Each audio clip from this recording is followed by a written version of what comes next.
De Broglie में हमने पढ़ा था lambda equals to h by p h upon mv। ये फॉर्मूले आए कैसे थे ये मैं सारा एक्सप्लेन कर चुका हूं, सब कुछ एक्सप्लेन किया हुआ है ना। ने नहीं देखा है वो पिछला लेक्चर जरूर देखिए। अब देखो इसमें क्वेश्चंस कैसे बनते हैं वो थोड़ा सा डिस्कस कर लेते हैं हम, ठीक है। देखो एक सिंपल सा क्वेश्चन कहता है बेटा मास ऑफ बॉल कितने केजी की है 0.1 केजी की और वेलोसिटी ऑफ बॉल 100 मीटर पर सेकेंड, ठीक है। आपसे पूछ क्या रहा है लैम्डा ऑफ बॉल बताना है, ठीक है ना। लैम्डा ऑफ बॉल बताना है बेटा, m दिया हुआ है v दिया हुआ है, तो क्या मैं ये वाला फॉर्मूला लगा सकता हूं। मास और वेलोसिटी जब गिवन है तो क्या ये फॉर्मूला अप्लाइड किया जा सकता है क्या, कर दें, कर दीजिए। तो अगर फॉर्मूला अप्लाई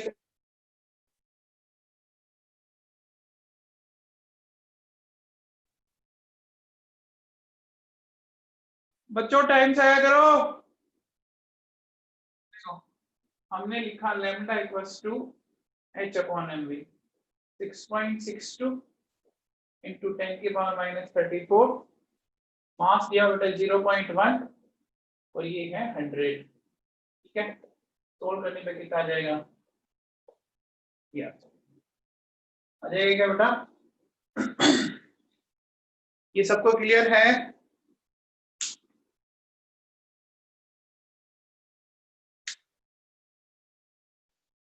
सबको क्लियर है पक्का ना, ठीक है बच्चों। अब देखो आप मुझे बताओ calculate mass of a photon, है ना, हैविंग वेवलेंथ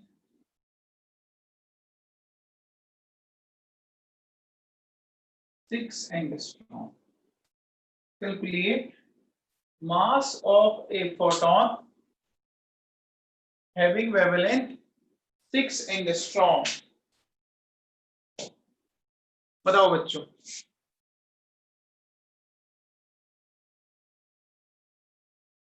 कौन बताएगा। रिया सहगल बताओ बेटा। रिया सहगल,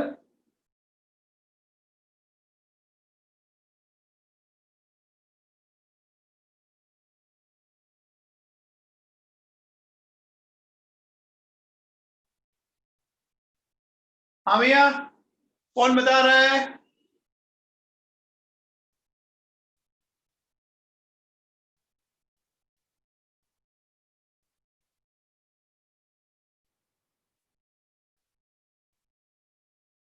प्रज्ञा फलोदिया बताओ।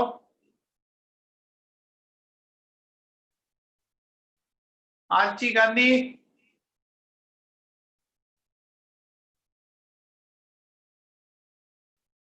Very good. गौरव शर्मा, बहुत बढ़िया बेटा।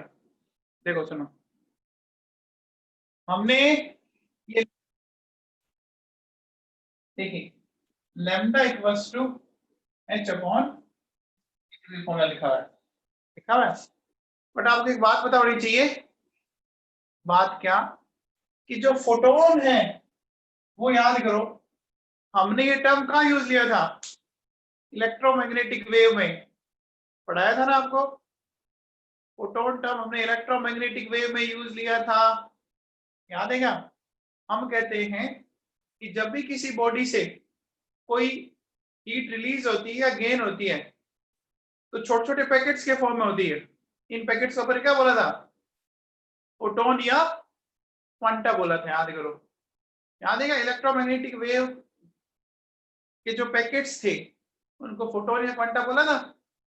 अच्छा इलेक्ट्रोमैग्नेटिक वेव की स्पीड याद है क्या आपको, ये v किसके इक्वल था, c के इक्वल था, याद करो। याद है क्या,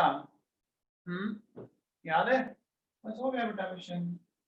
6.62 इंटू 10 की पावर माइनस 34, ठीक है। मास निकालना है, वेलोसिटी क्या देंगे ये लेंगे और लैम्डा कितना गिवन है 6 एंगस्ट्रॉम। तो क्या मैं लिख सकता हूँ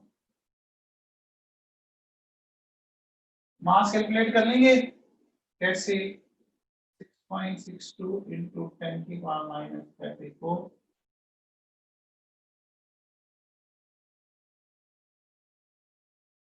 क्या ये सबको क्लियर है? अमन बेटा वापस रिकनेक्ट कर ले। ये सबको क्लियर है? सबको सबको समझ में आया?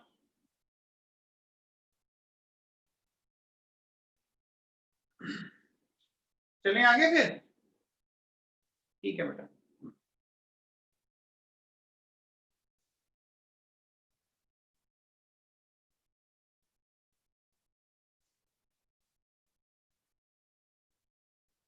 हाँ जी हो गया।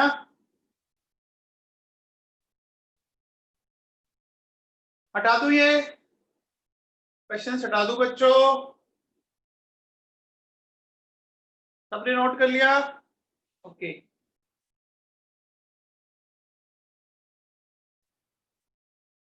चलिए नेक्स्ट नेक्स्ट क्वेश्चन लिखो। लिखो बच्चों, लिखिए calculate kinetic energy, sorry calculate wavelength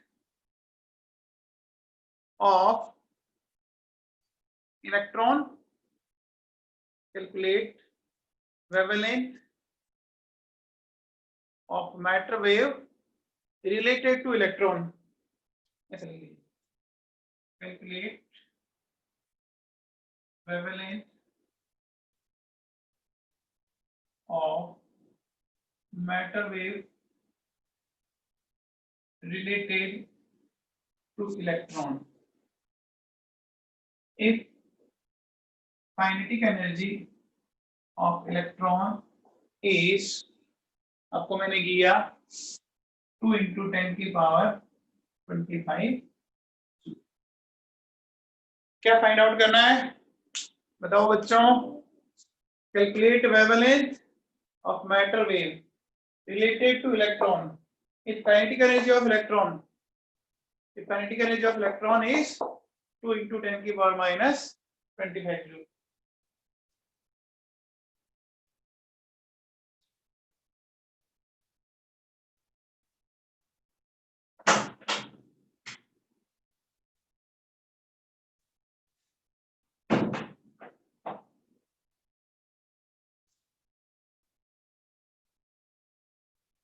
कौन सा फॉर्मूला लगाएं? बोलो बच्चों।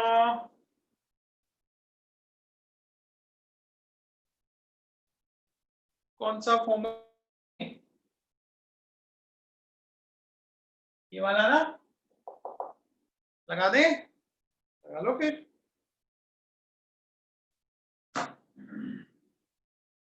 देखो बच्चों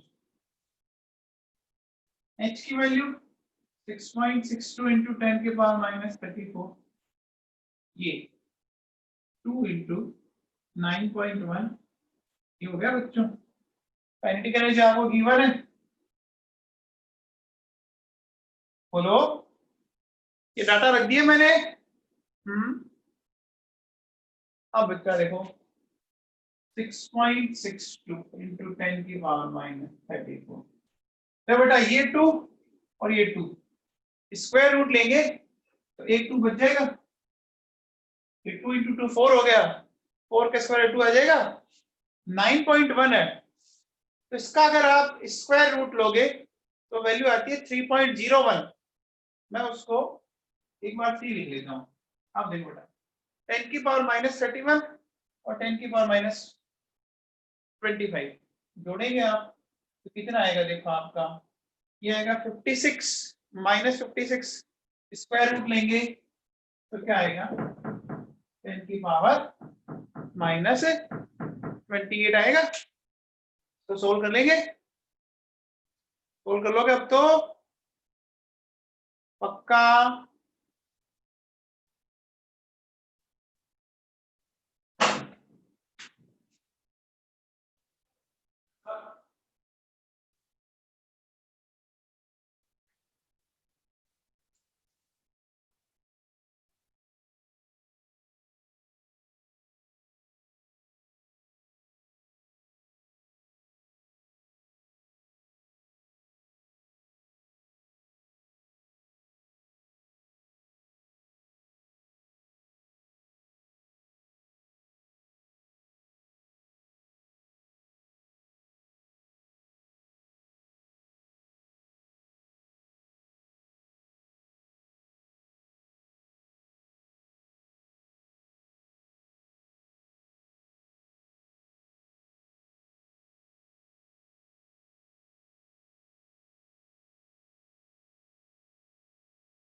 हाँ बच्चों, चलिए देखिए नेक्स्ट क्वेश्चन करें। यहां तक कोई डाउट है तो बोलो।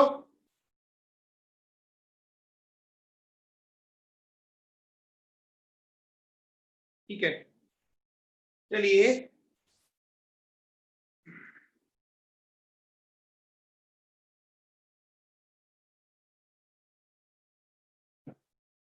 हाँ जी, नेक्स्ट लिखिए, एन इलेक्ट्रॉन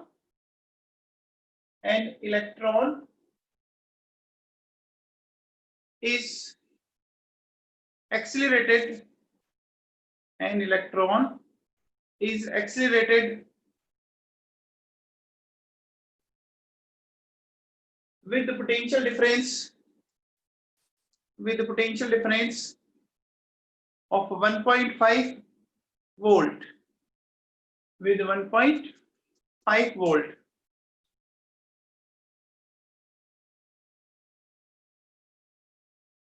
ठीक है, then calculate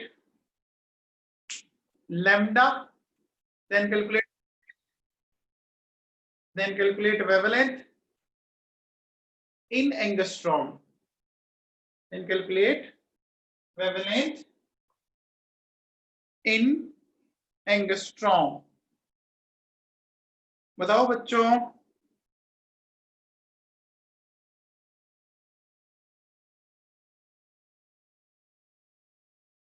कैसे करेंगे?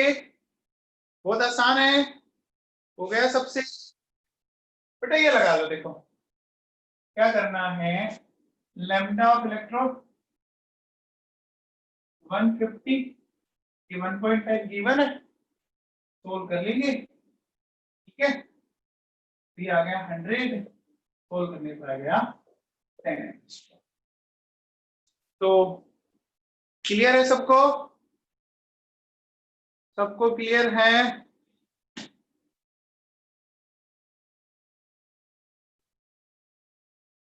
ठीक है,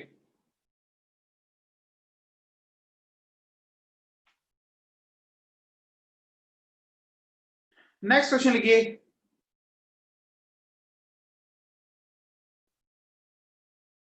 नेक्स्ट क्वेश्चन लिखो, calculate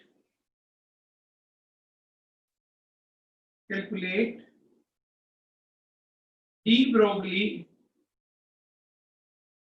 wavelength of an electron, calculate de Broglie wavelength of an electron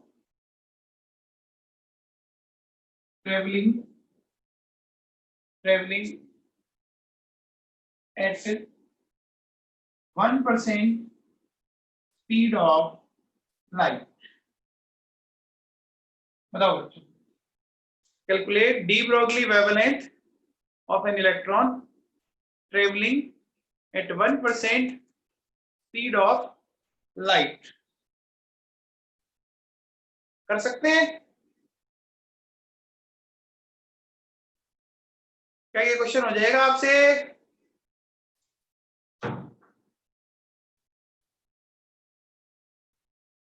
बताओ बच्चों, आंसर बताओ फटाफट।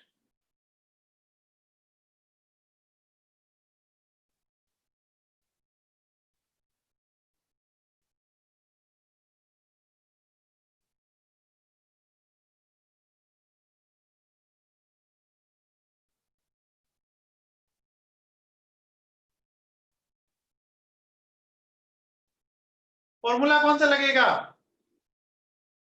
बताइए?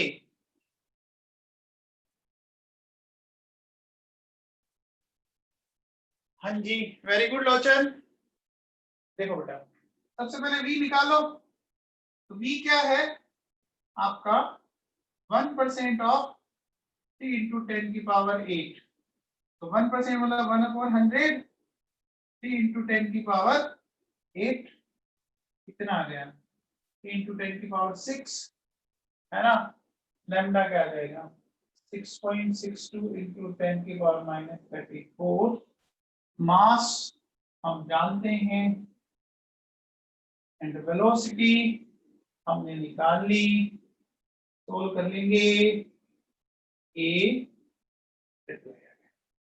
तो सोल्व कर लेंगे आप, लेंगे क्या? ठीक है बच्चों।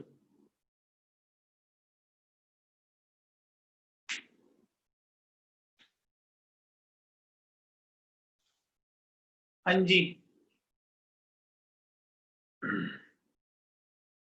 सोल्व कर लेना बेटा, कोई दिक्कत नहीं, ठीक है।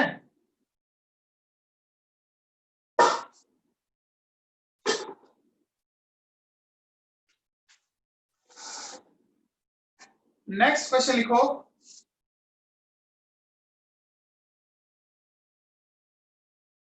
नेक्स्ट लिखिए, टू पार्टिकल्स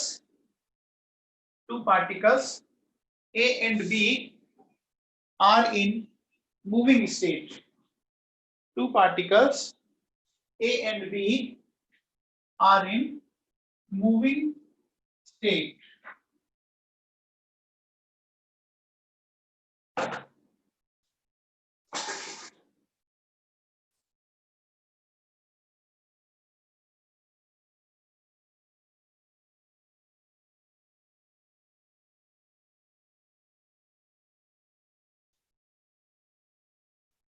ठीक है, आगे लिखिए,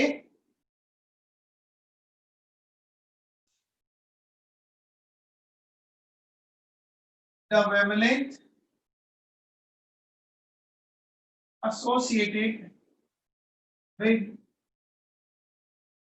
particle capital A is 5 into 10 की power -8 metre. Calculate wavelength associated with particle B if its momentum is half of A. ये क्वेश्चन है बच्चों, बहुत ही सिंपल सा क्वेश्चन है, एक झटके में हो जाएगा आपसे।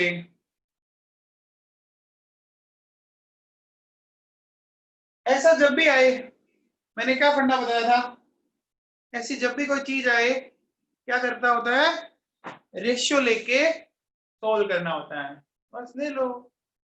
तो देखो बेटा, हमें बी का फाइंड आउट करना है और ए का गिवन है ना, तो हम लिखेंगे, देखो लैम्डा बी और लैम्डा ए, एच तो कांस्टेंट है, पी ए, और ये हो गया इस तरह से, एक तो कैंसिल आउट, तो लैम्डा बी अपॉन लैम्डा ए, ये क्या हो गया, पी बी अपॉन, ये आ गया। आपसे क्या बोल रहा है कि calculate wavelength associated with particle B if its momentum is half of A, यानी जो पीबी है वो हाफ ऑफ पीए है, बोला है, देखो ऐसा बोला है बच्चों, ये समझ में आया?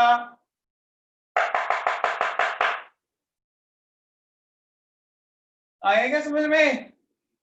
ठीक है, तो बताओ पीबी अपॉन पीए, ये 1/2 आ गया,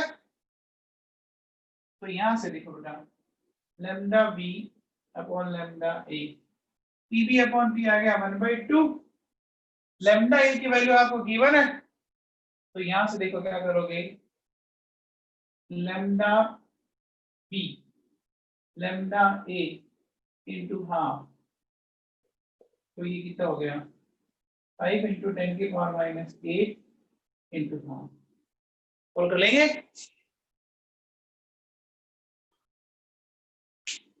क्या ये सबको क्लियर है?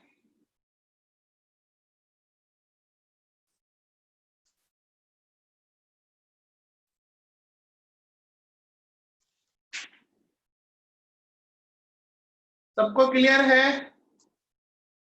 कार्तिक चड्डा,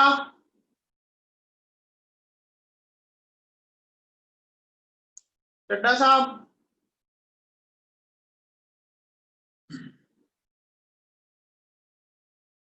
हटा दें ये। हाँ जी केनी, केनी तुम्हें समझ में आया? केनी,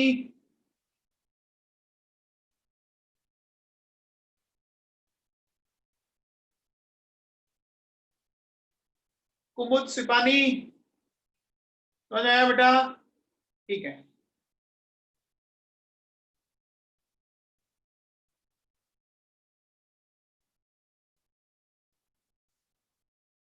ये क्लियर है सबको?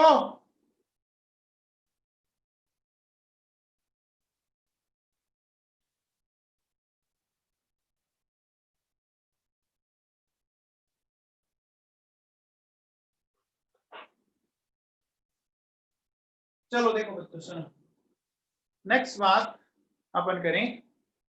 ये कह रहा है कि calculate total number of waves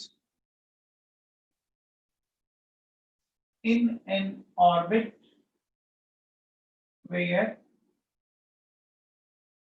total energy of electron is 1.51 electron volt in hydrogen atom. Now we calculate total number of waves in an orbit where total energy of electron is 1.51 electron volt in hydrogen atom. बताओ भाई, इतना simple सा question है, answer लिखते आ जाना चाहिए था। बताओ। Very good.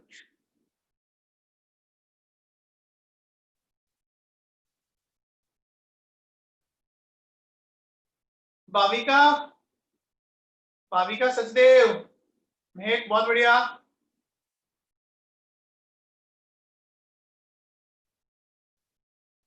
हाँ जी, भाविका सचदेव, नेहा तंवर बहुत बढ़िया बेटा, वेल डन। आंसर है 3। अभी बहुत से बच्चों ने रिप्लाई किया सही है। देखो कैसे पता लगा, देखो आपको क्या करना पड़ेगा, टोटल एनर्जी का फॉर्मूला जानते हैं, -13.6 Z square upon N square, है ना बेटा? टोटल एनर्जी दी है -1.51, ये -13.6, ये हो गया, क्या करेंगे तो देखो N स्क्वायर क्या हो जाएगा, -13.6 सोल्व करने पे ये आएगा 9 आ रहा है, तो N कितना आ गया, 3 आ गया। याद है आपको कि हमने क्या लिखा था, number of waves equal to N, ये कहां से आया था, याद करो।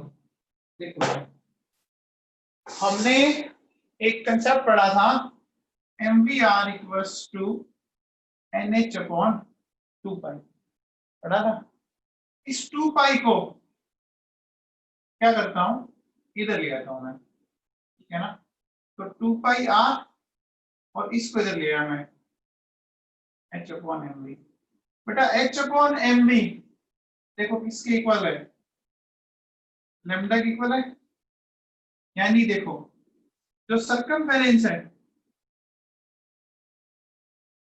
ना, सर्कमफेरेंस है n time of wave. Lambda क्या होता है, वेव को जो बताता है। अरे एक लैम्डा क्या है, लैम्डा क्या होता है, एक वेव की लेंथ होती है ना, लैम्डा एक वेव की लेंथ होती है ना?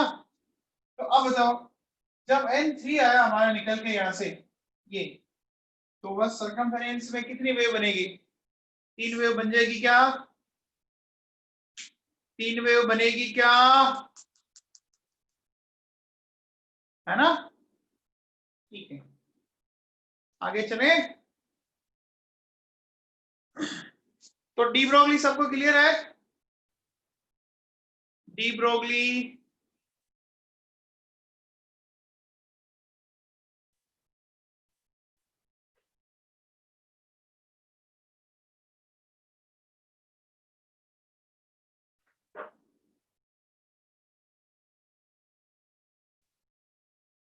देखिए बच्चों, हेडिंग डालो next.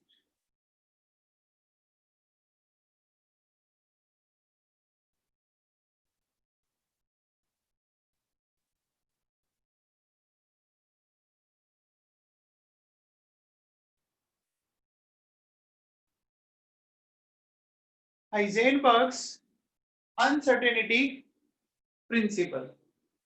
Heisenberg's uncertainty principle.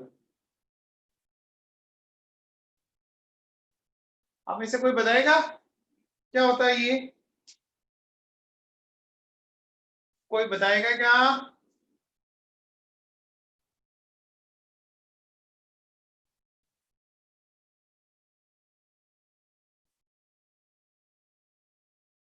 Heisenberg, आप में से कोई बता रहा है?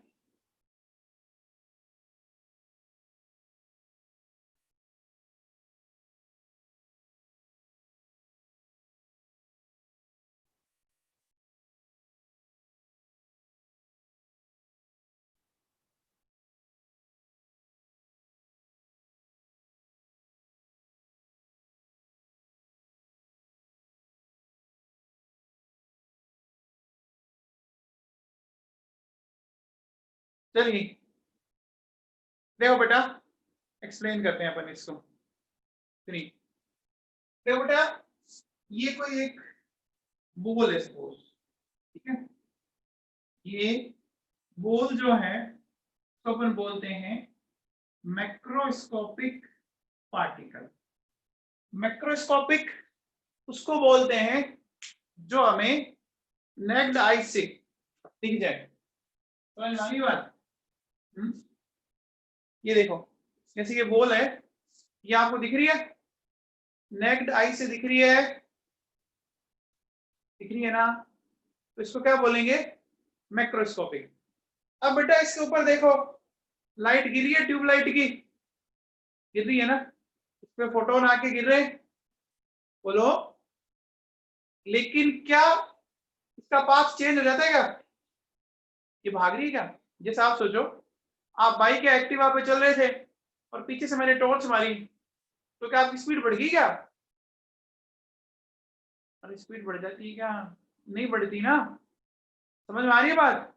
तो देखो बेटा सुनो, अगर अपन इसके ऊपर इस तरह से फोटोन डालें, ऐसे फोटोन आ रहे हैं इसके ऊपर, ठीक है? तो जब हमने इसके ऊपर फोटोन डाले तो इसके पाथ में कोई चेंज नहीं आया, ठीक है ना? नो चेंज, ठीक है ना? पाथ में कोई चेंज नहीं आया, यानी इसका क्या हो गया? क्या बोलेंगे? इसका पाथ जो होता है वो डेफिनेट होता है, डेफिनेट पाथ। ये समझ में आ रहा है इतना? अब देखो बेटा सुनो, अब यही बात अपन माइक्रोस्कोपिक पार्टिकल्स में लगाते हैं। सुनना बेटा, देखो सपोज ये न्यूक्लियस है और ये एक इलेक्ट्रॉन है, ठीक है? इसको समझना आप, ठीक है? देखो क्या हो रहा है, ध्यान दीजिए। मान लीजिए यहाँ एक इलेक्ट्रॉन है, ठीक है? ये ऐसे तो दिखता नहीं है ना, इलेक्ट्रॉन दिखता थोड़ी ना है, माइक्रोस्कोपिक है। तो हमने क्या किया बेटा, यहाँ पे, यहाँ हमने देखो एक माइक्रोस्कोप लगाया, हमने इसको ढूंढने के लिए एक माइक्रोस्कोप यहाँ पे लगा दिया, ठीक है बेटा? क्या लगाया? माइक्रोस्कोप, ठीक है? अब इसको देखने के लिए हमने इस पर कोई डेफिनेट फोटोन डाला, डाला भी है ना? अब एक बात बताओ, इलेक्ट्रॉन की एनर्जी किस रेंज की होती है? इलेक्ट्रॉन की एनर्जी किस रेंज में होती है? इलेक्ट्रॉन वोल्ट रेंज की होती है ना? इलेक्ट्रॉन की एनर्जी किस रेंज में होती है? बोलो। इलेक्ट्रॉन वोल्ट की होती है ना? अब देखो बेटा सुनो, जैसे इस इलेक्ट्रॉन को एनर्जी मिली, है ना? देखिए होगा क्या कि ये इलेक्ट्रॉन यहां से एक्साइट करता हुआ किसी हाई एनर्जी लेवल में चला गया। ये पढ़ा था हम लोगों ने। जैसे इलेक्ट्रॉन को एनर्जी मिलती है तो इलेक्ट्रॉन क्या हो जाता है, क्या हो जाता है बोलो, एक्साइट कर जाएगा क्या, एक्साइट हो जाएगा क्या, पक्का, सबको क्लियर है, बोलो। ठीक है, अब बताओ, अगर मैं ऐसा बोलूं कि after absorption of energy, energy absorb किया, पहले ये 1 में था, अब ये किस में चला गया, 3rd में चला गया, तो बताओ क्या हुआ, चेंज इन ऑर्बिट नंबर। बताओ ऑर्बिट का नंबर चेंज हो गया क्या, ऑर्बिट का नंबर चेंज हो गया क्या, हो गया ना, ठीक है। अब बताओ जब ऑर्बिट का नंबर चेंज हुआ तो बोलो वेलोसिटी ऑफ इलेक्ट्रॉन, ये भी क्या होगी, चेंज होगी क्या, वेलोसिटी ऑफ इलेक्ट्रॉन चेंज होगी क्या, होगी। अब बताओ वेलोसिटी क्यों चेंज हुई, देखो ये लिखे अपन फॉर्मूला इसका, z/n पढ़ा था हम लोगों ने वेलोसिटी का, बोलो तो बेटा n चेंज तो v चेंज होगा, होगा क्या।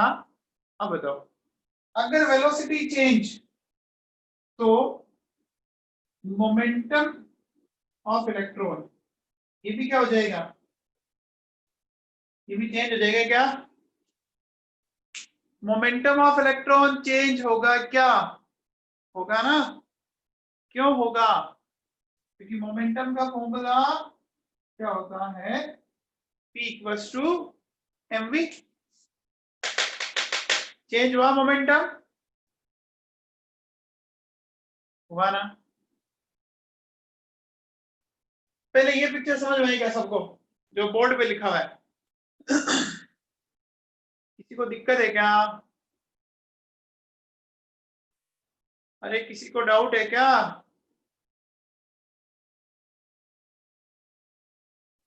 नहीं है।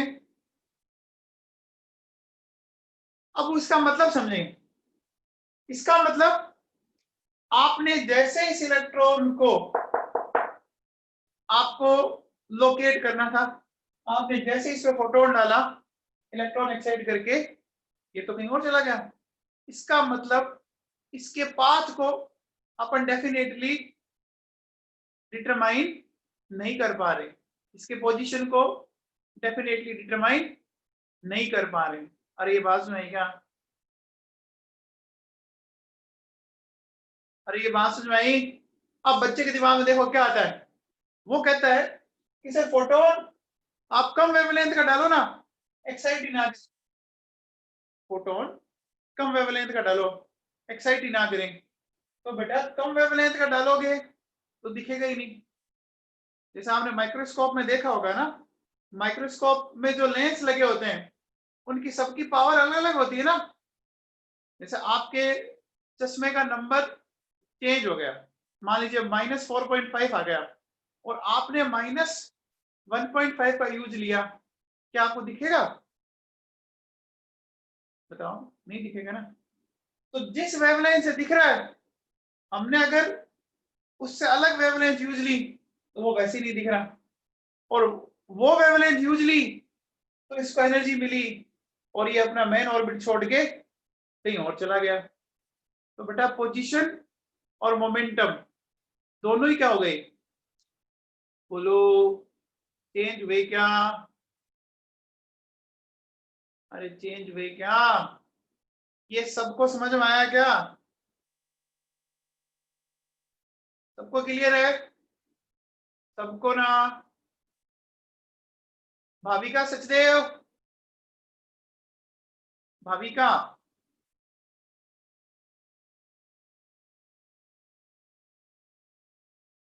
चलिए बच्चों लिखो, लिखिए, चलो पहले ये नोट करो, ऐसे करो, तो नोट कर लीजिए आप पहले।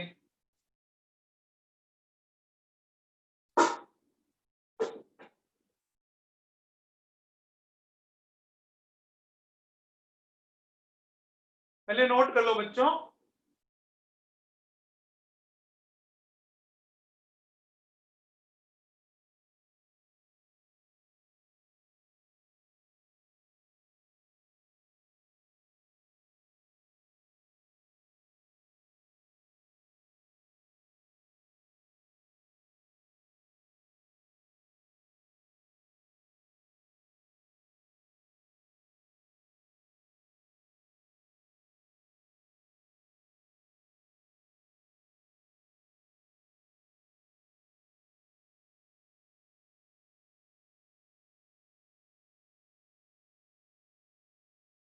तुमने नोट कर लिया? कुमुद हो गया तुम्हारा?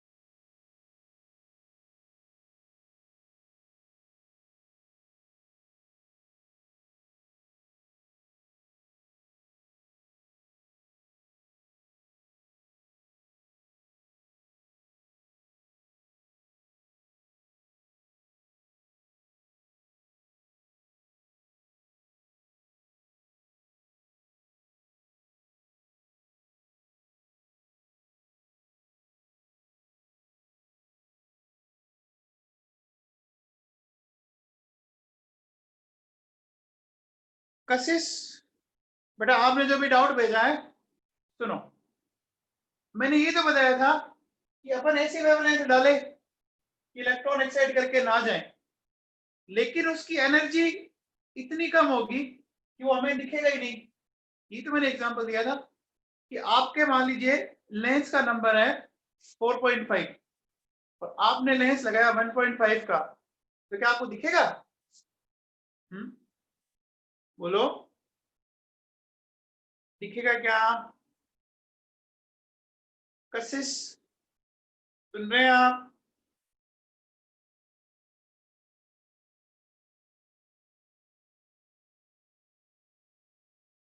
नहीं दिखेगा ना? तो आप एक्साइट तो नहीं कर पाए। अब देखो बेटा सुनो, दिखेगा नहीं तो फिर हम उसकी पोजीशन कैसे लोकेट करें, ये बताओ। दिखेगा नहीं तो हम पोजीशन कैसे लोकेट करें? है बेटा?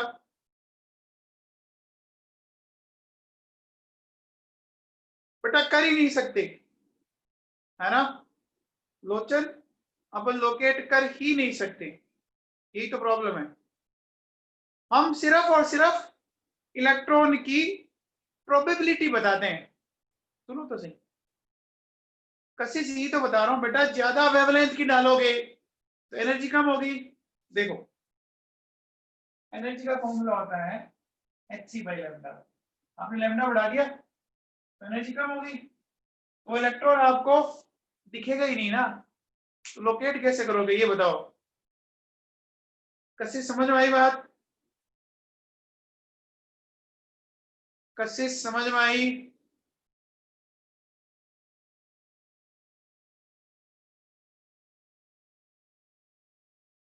एक्चुअली है ना, इसी के बाद एक आपका आगे आएगा वेव मैकेनिकल मॉडल, जिसमें अपन ये देखेंगे कि इलेक्ट्रॉन का ना वेव नेचर के कारण हम सिर्फ प्रोबेबिलिटी बताएंगे, है ना, हम सिर्फ प्रोबेबिलिटी बताते हैं। तो आगे आएगा इस चैप्टर में, मैं आपको एक्सप्लेन करूंगा, है ना। आगे अपन पढ़ेंगे इलेक्ट्रॉन के वेव नेचर में इसका, तो आप थोड़ा सा वेट करो उसका। तो लिखो बेटा, लिखिए position, position and momentum oblique velocity, दोनों लिख सकते हो। Position and momentum oblique velocity can not be determined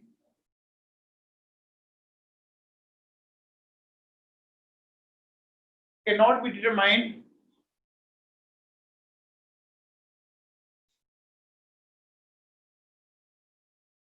with certainty at the same time. Position and momentum oblique velocity cannot be determined with the certainty at the same time. ठीक है, अब देखो इसका observation क्या आया, इसने ये बोला कि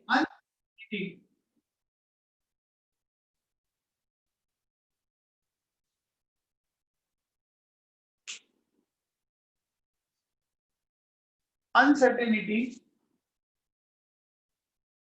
in position और uncertainty in momentum, ये जो दोनों चीजें ना ये एक दूसरे के इनवर्स चलती है। ये प्रैक्टिकली ऐसा देखा गया माइक्रोस्कोपिक पार्टिकल्स के लिए, ठीक है ना, कि माइक्रोस्कोपिक पार्टिकल्स के लिए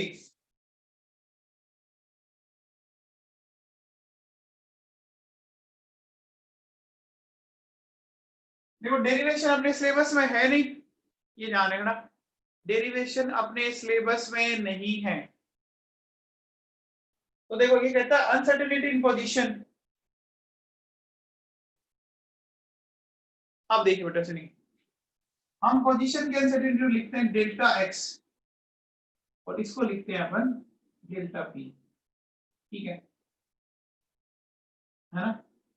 अभी अनसर्टेनिटी का मतलब समझते हैं, जैसे मैं कह रहा हूं कि इस मार्कर की इस रूम में मिलने की कितनी सर्टेनिटी है ना, और 100 में से सर्टेनिटी को माइनस कर दो तो पीछे जो बचेगी वो क्या आएगी, अनसर्टेनिटी आएगी ना।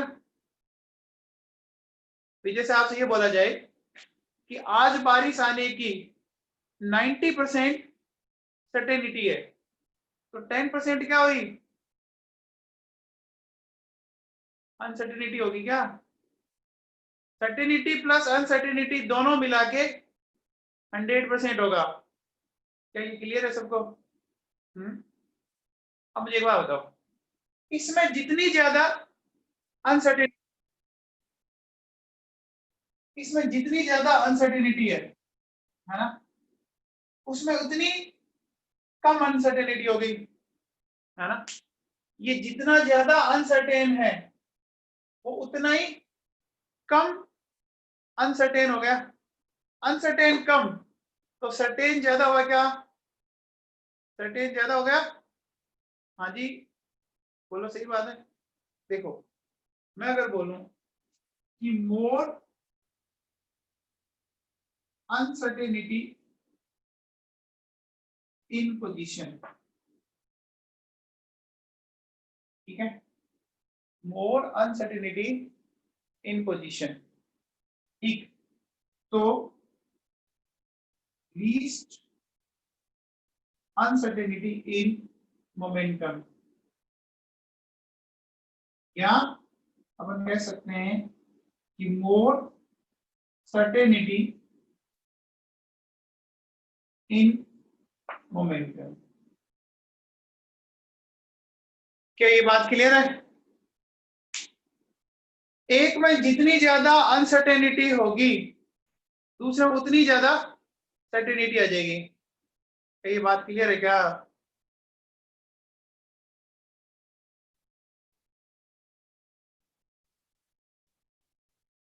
अब बताओ, ये प्रोपोर्शनलिटी का साइन है। प्रोपोर्शनलिटी साइन को जब हटाते हैं तो क्या आता है,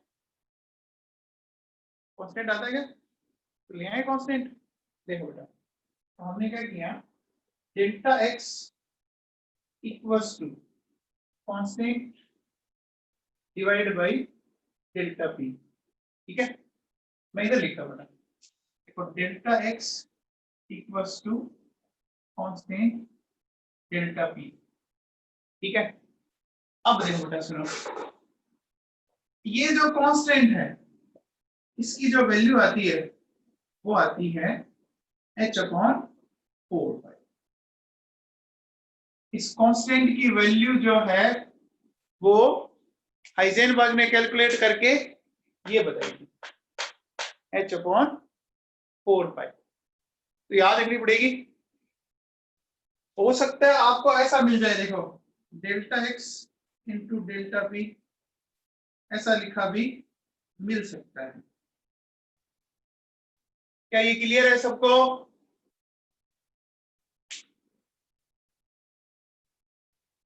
सबको क्लियर है? बेटा इसका डेरिवेशन आपका है नहीं, है ना, एमएससी लेवल पे आता है तो आपको तो ये लर्न करना पड़ेगा, ठीक है ना।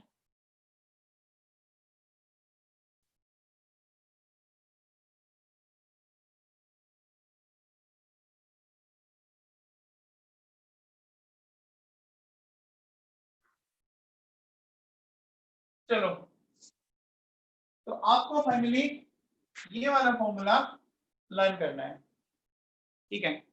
अब देखो मैं ऐसा कहता हूं कि इस पास मैं कहता हूं कि डेल्टा पी अगर जीरो है तो बताओ डेल्टा एक्स क्या होगा, और डेल्टा एक्स अगर जीरो है तो डेल्टा पी क्या होगा, बताओ भाई।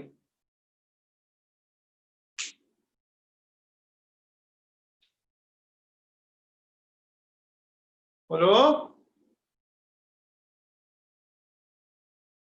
क्या आएगा?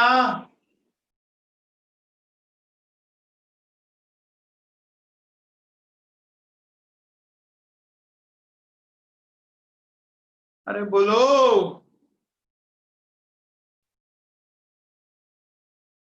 जीरो आएंगे दोनों ही,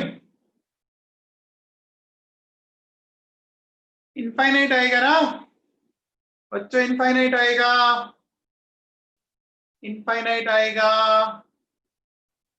दोनों में इनफाइनाइट है। देखो ये बड़ा formula delta x into delta P h/4 तो हमें डेल्टा एक्स निकालना है,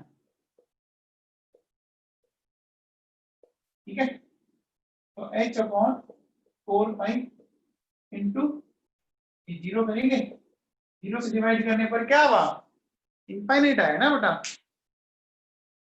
इनफाइनाइट आया ना, आया क्या? अब क्या समझ में आया इसमें? देखो बेटा इसमें अनसर्टेनिटी,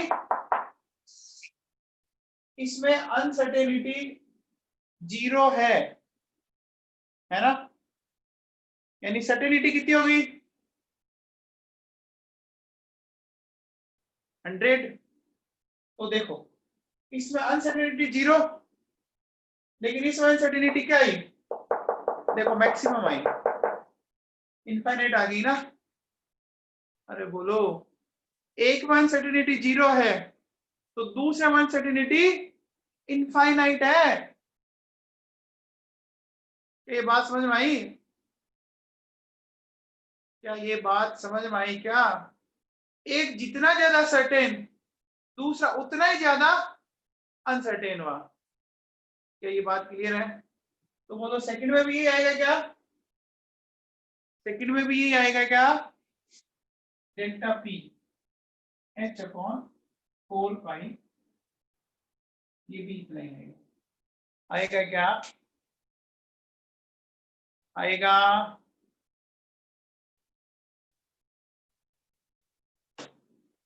सबको क्लियर?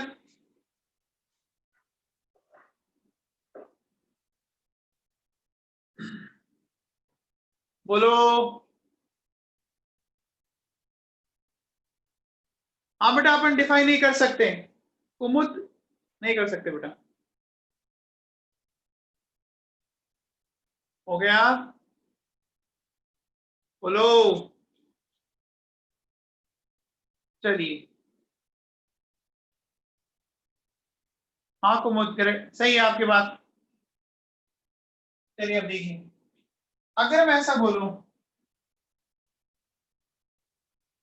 हमारा फॉर्मूला क्या था, देखो delta P delta x H upon 4 पाई। क्या मैं डेल्टा पी को ऐसा लिख सकता हूं क्या?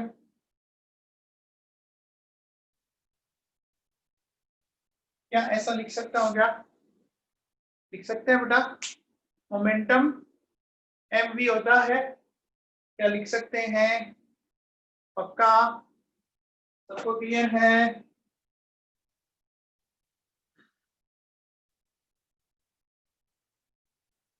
चलिए, तो छोटे छोटे क्वेश्चन बता दो आप। देखो पहला क्वेश्चन ये है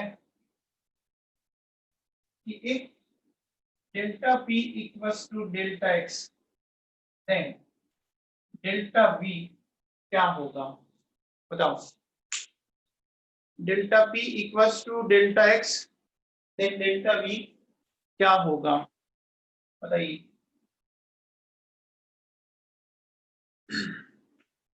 इसको सोल्व करना बहुत ही आसान है। ये इक्वेशन उठा लो, उठाएं। Delta P into delta x H upon 4 पाई। ठीक है, इस डेल्टा एक्स की जगह भी मैं डेल्टा पी लिख दूं, लिख सकता हूं एच अपॉन 4 पाई। ये क्या हो गया? डेल्टा पी का स्क्वायर, तो डेल्टा पी का स्क्वायर हो गया। ऐसा कर सकते हैं। अब देखो क्या हो जाएगा, डेल्टा पी हो गया एच अपॉन 4 पाई। कैसा कर सकते हैं? अब बताओ, M delta V H upon 4 pi. तो यहां से बताओ डेल्टा वी क्या आ जाएगा? ऐसा आ जाएगा क्या?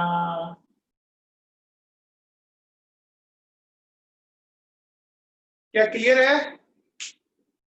ये क्लियर है क्या?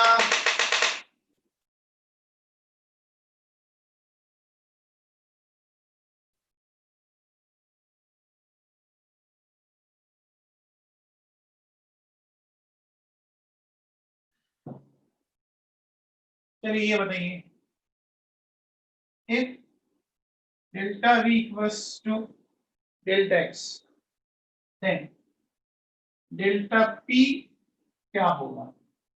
बताओ। Delta v equals to delta x, then delta p क्या होगा?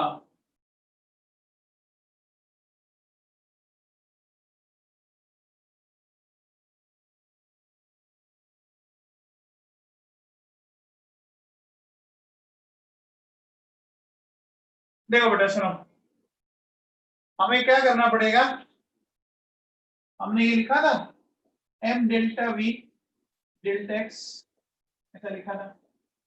अब क्या करें, m delta v delta x की जगह भी डेल्टा v लिख दो। लिख दो, यहां से देखो डेल्टा v का स्क्वायर h अपॉन 4 पाई m, तो डेल्टा v क्या आ गया? ये आ गया क्या?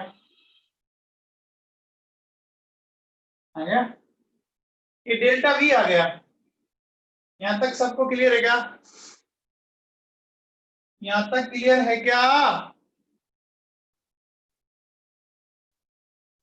अब बताओ, डेल्टा p निकालना है। डेल्टा p क्या होता है? m इंटू डेल्टा v, तो m और डेल्टा v ये रहा h अपॉन 4 पाई m। इस m को अंदर लेके जाएंगे तो ये स्क्वायर की फॉर्म में जाएगा, h इंटू एम स्क्वायर 4 पाई m। ये कैंसिल आउट हो गया। सोल्व करने पर फाइनली क्या आएगा? h इंटू एम 4 आ गया। आ गया क्या? अब देखो बच्चों सुनो, आज अपन ने इसका फंडामेंटल पढ़ा है, ठीक है।